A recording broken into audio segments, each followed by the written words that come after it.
ನಮಸ್ಕಾರ, ನೀವು ಸ್ಕ್ರೀನಲ್ಲಿ ನೋಡ್ಬೋದು ಈ ಥರದ ವೀಡಿಯೋ ಇನ್ಸ್ಟಾಗ್ರಾಮ್ನಲ್ಲಿ ತುಂಬಾ ವೈರಲ್ ಆಗ್ತಾ ಇರುವಂಥದ್ದು. ಈ ವಿಡಿಯೋವನ್ನು ಎಡಿಟ್ ಮಾಡೋದು ಹೇಗೆ ಅಂತ ನೋಡೋಣ.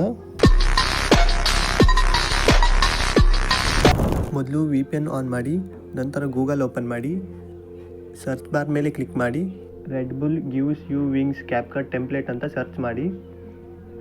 ಮೊದಲಿಗೆ ವೆಬ್ಸೈಟ್ ಬರುತ್ತೆ, ಸೊ ವೆಬ್ಸೈಟ್ ಮೇಲೆ ಕ್ಲಿಕ್ ಮಾಡಿ. ಈ ಥರ ಇಂಟರ್ಫೇಸ್ ಬರುತ್ತೆ, ಕೆಳಗಡೆ ಸ್ಕ್ರೋಲ್ ಮಾಡಿ. ಸೊ ಮೊದಲಿಗೆ ಒಂದು ವಿಡಿಯೋ ಬರುತ್ತೆ, ಸೊ ಅದು ಅಲ್ಲ, ಇನ್ನೂ ಕೆಳಗಡೆ ಸ್ಕ್ರೋಲ್ ಮಾಡಿ. ಸೊ ಈ ಎರಡನೇ ವಿಡಿಯೋದೆಲ್ಲ ಈ ಟೆಂಪ್ಲೇಟ್ ಹೌದು. ಕೆಳಗಡೆ ಯೂಸ್ ಟೆಂಪ್ಲೇಟ್ ಇನ್ ಕ್ಯಾಪ್ಕಟ್ ಅಂತ ಇದೆ, ಇದ್ರ ಮೇಲೆ ಕ್ಲಿಕ್ ಮಾಡಿ. ಸೊ ವಿಡಿಯೋ ಬಂದಿದೆ, ಕೆಳಗಡೆ ಯೂಸ್ ಟೆಂಪ್ಲೇಟ್ ಅಂತ ಇದೆ, ಇದ್ರ ಮೇಲೆ ಕ್ಲಿಕ್ ಮಾಡಿ. ಸೊ ಇಲ್ಲಿ ನಿಮಗೆ ವಿಡಿಯೋ ಅಥವಾ ಫೋಟೋ ಸೆಲೆಕ್ಟ್ ಮಾಡಲು ಕೇಳುತ್ತೆ. ಮೊದಲಿಗೆ ಫೋಟೋಸ್ ಮೇಲೆ ಕ್ಲಿಕ್ ಮಾಡಿ. ಮೊದಲು ನೀವು ಚಿಕ್ಕ ವಯಸ್ಸಿನ ಫೋಟೋ ಬೇಕಿದ್ದರೆ ಸೆಲೆಕ್ಟ್ ಮಾಡ್ಬೋದು, ಇಲ್ಲ ಅಂದರೆ ನಾರ್ಮಲ್ ಫೋಟೋವನ್ನು ಸೆಲೆಕ್ಟ್ ಮಾಡಿ.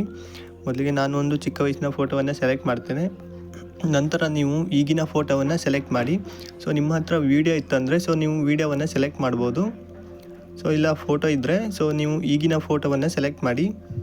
ಸೊ ನನ್ನ ಹತ್ರ ವೀಡಿಯೋ ಇದೆ, ಸೊ ನಾನು ವೀಡಿಯೋವನ್ನು ಸೆಲೆಕ್ಟ್ ಮಾಡ್ತೇನೆ. ನಂತರ ನೆಕ್ಸ್ಟ್ ಮೇಲೆ ಕ್ಲಿಕ್ ಮಾಡಿ. ಸೊ ಇಲ್ಲಿ ಅಪ್ಲೈಯಿಂಗ್ ಸ್ಮೂತ್ ಸ್ಲೋ ಮೋಷನ್ 100% ಆಗಬೇಕು. ಸೊ ಅದಾದ ಮೇಲೆ ಸೊ ವಿಡಿಯೋ ಇನ್ನೂ ಸ್ಮೂತಾಗಿ ಕಾಣಿಸುತ್ತೆ. ಸೊ ಇದು 100% ಆಗೋ ತನಕ ವೇಟ್ ಮಾಡಿ. ಅಪ್ಲೈಯಿಂಗ್ ಸ್ಮೂತ್ ಸ್ಲೋ ಮೋಷನ್ 100% ಆದ ಮೇಲೆ ಮೇಲ್ಗಡೆ ಎಕ್ಸ್ಪೋರ್ಟ್ ಆಪ್ಷನ್ ಇದೆ, ಇದ್ರ ಮೇಲೆ ಕ್ಲಿಕ್ ಮಾಡಿ. 720p ಇದೆಲ್ಲ ಇದ್ರ ಮೇಲೆ ಸೆಲೆಕ್ಟ್ ಮಾಡಿ. ಇದರಲ್ಲಿ 1080p ಮಾಡಿ. ನಂತರ ಡನ್ ಮೇಲೆ ಕ್ಲಿಕ್ ಮಾಡಿ. ಎಕ್ಸ್ಪೋರ್ಟ್ ವಿತೌಟ್ ವಾಟರ್ ಮಾರ್ಕ್ ಮೇಲೆ ಕ್ಲಿಕ್ ಮಾಡಿ. ಇದಿಷ್ಟು ಸ್ನೇಹಿತರೆ ಇನ್ಸ್ಟಾಗ್ರಾಮ್ ಟ್ರೆಂಡಿಂಗ್ ರೀಲ್ಸ್ ವೀಡಿಯೋವನ್ನು ಎಡಿಟ್ ಮಾಡೋದು ಹೇಗೆ ಅಂತ. ಸೊ ಈ ವಿಡಿಯೋ ಹೇಗೆ ಅನಿಸ್ತು ಅಂತ ಕೆಳಗಡೆ ಕಮೆಂಟ್ ಮಾಡಿ. ಹಾಗೆ ನಿಮ್ಮ ಸ್ನೇಹಿತರಿಗೂ ಕೂಡ ಈ ವಿಡಿಯೋವನ್ನು ಶೇರ್ ಮಾಡಿ.